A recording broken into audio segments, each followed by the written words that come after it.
Hello, dear viewers, and welcome back to the channel where we meticulously examine the significant shifts and seismic events occurring within the venerable House of Windsor. Today, we delve into a profound moment of reckoning, a decision that has been years in the making, finally bringing a painful chapter for the British monarchy toward its definitive close. We are, of course, discussing the monumental steps taken by King Charles III regarding his brother, Prince Andrew, Duke of York. This is not merely a formality, it is a historic purging of the lingering shame attached to the Jeffrey Epstein scandal, and it marks a powerful display of royal unity and moral resolve. Before we dive into the intricate details of this unprecedented royal decree, do remember to show your support by liking this video and subscribing to our channel. Your engagement ensures we can continue to bring you these in-depth reports on the world's most famous family. The date of October 30th, 2023 will undoubtedly be etched into the annals of royal history. On this day, the global community applauded King Charles III as he finally tightened his grip and exerted his authority over his younger brother, Andrew. For years, the Duke of York's entanglement with the disgraced financier Jeffrey Epstein, an association that became a toxic albatross around the neck of the monarchy, had caused unrelenting damage and brought only continuous humiliation to the institution. The king's action was swift, decisive, and uncompromising. It was formally declared in a statement that the monarch had initiated a comprehensive process to definitively strip Andrew of his remaining style, titles, and honors. This move goes far beyond the earlier necessary removal of military affiliations and the cessation of his use of the HRH, his Royal Highness designation, which occurred back in 2022. This latest action signifies a complete and final severance of the Duke from the formal structure and privileges of the working royal family. The consequence of this declaration is a profound diminishment of identity. Sarah Ferguson's former husband will now be recognized simply as Andrew Mountbatten Windsor. This surname transition is highly symbolic. By shedding the ducal title and any associated royal style in his public life, he is being relegated to the status of a private citizen, albeit one still related to the reigning monarch. The name Mountbatten Windsor itself is the personal surname used by members of the royal family who do not possess a formal title, emphasizing that his official role within the crown has been completely extinguished. But the punitive measures extend beyond mere nomenclature. The king's decree also addresses the matter of residence, specifically targeting the controversial and highly expensive Royal Lodge. Andrew has been mandated to vacate the massive, sprawling property, which has been a point of significant contention and public scrutiny regarding its upkeep and cost. He will be required to transition to alternative private accommodation, a move confirmed by an official notice from Buckingham Palace. This forced relocation from Royal Lodge is arguably the most tangible and painful symbol of his downfall. Royal Lodge is not just any house. It is a Grade II listed building situated in Windsor Great Park, possessing tremendous historical weight. It had served as the residence of the Queen Mother until her passing in 2002. Prince Andrew had reportedly invested millions into the property, believing it was his forever home, secured by a long-term lease. His eviction is a clear signal that the financial and residential privileges previously afforded to him as a senior royal are now completely revoked.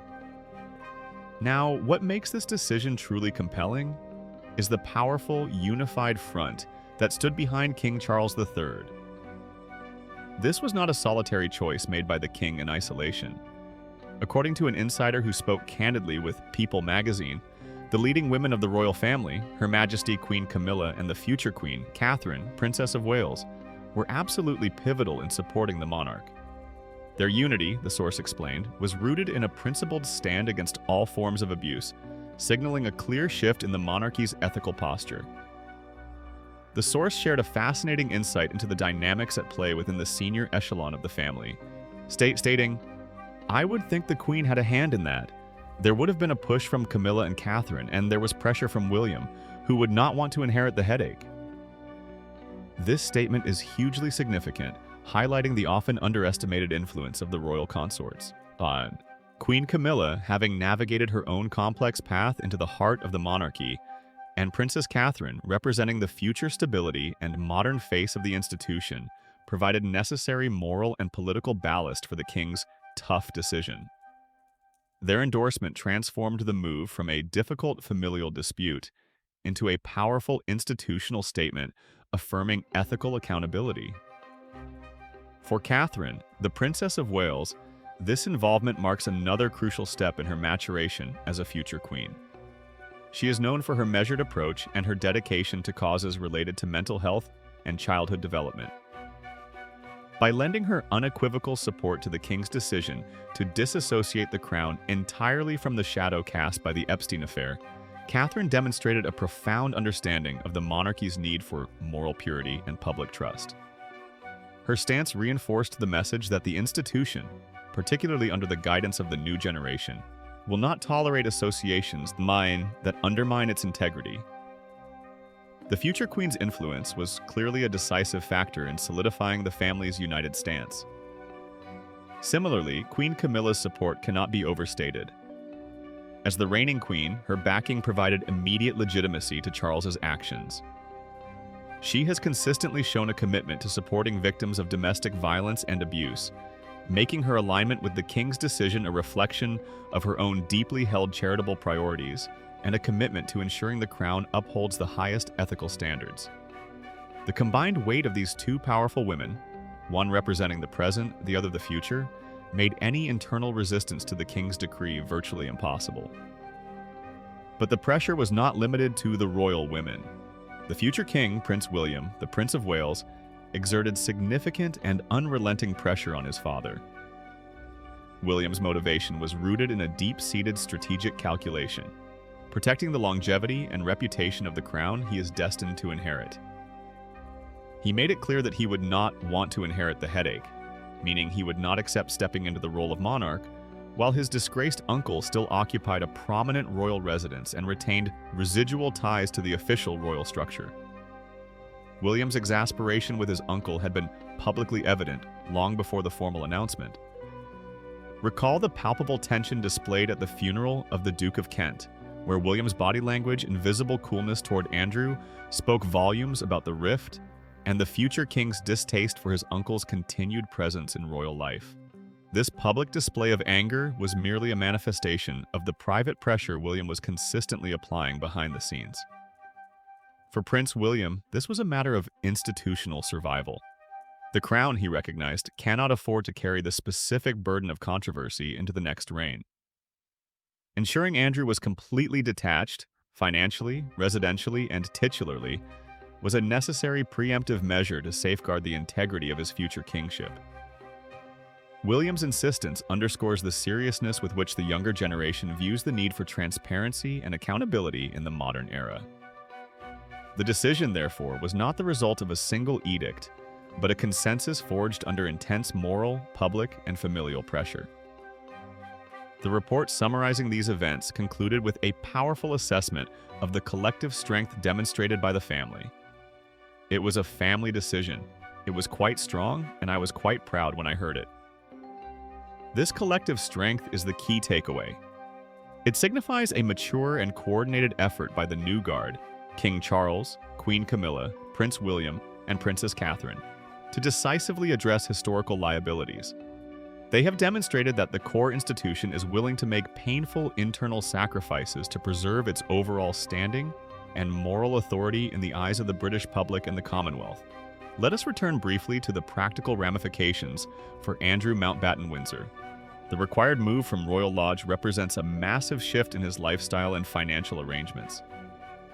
Royal Lodge, a sprawling mansion set on significant acreage, requires staggering funds for maintenance, security, and staffing. Expenses that are now expected to fall entirely upon Andrew himself, without the benefit of royal subsidies or the easy access to funds that accompanies senior royal status.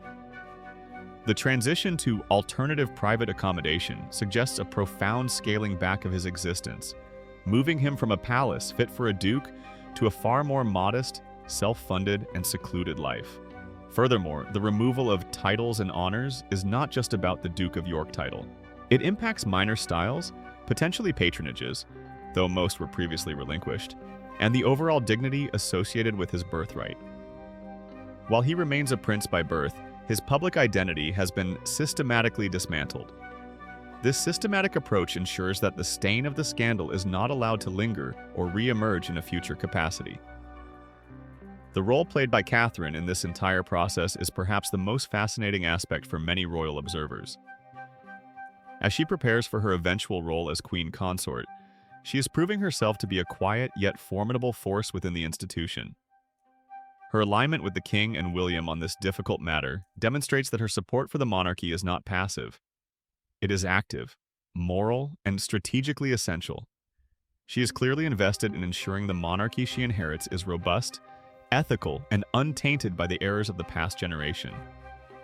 In conclusion, the events of October 30th represent the final, decisive chapter in a long period of turmoil for the House of Windsor. King Charles III, supported fundamentally by the moral clarity and strategic vision of Queen Camilla and the future King and Queen, William and Catherine, has demonstrated that accountability triumphs over familial ties when the reputation of the crown is at stake. The era of Prince Andrew as a royal figure is definitively over, replaced by the private citizen, Andrew Mountbatten Windsor, residing in accommodations far removed from the grandeur he once commanded. This family decision was indeed strong, and it was a powerful affirmation of the monarchy's commitment to self-preservation and ethical standards in the face of unprecedented scandal.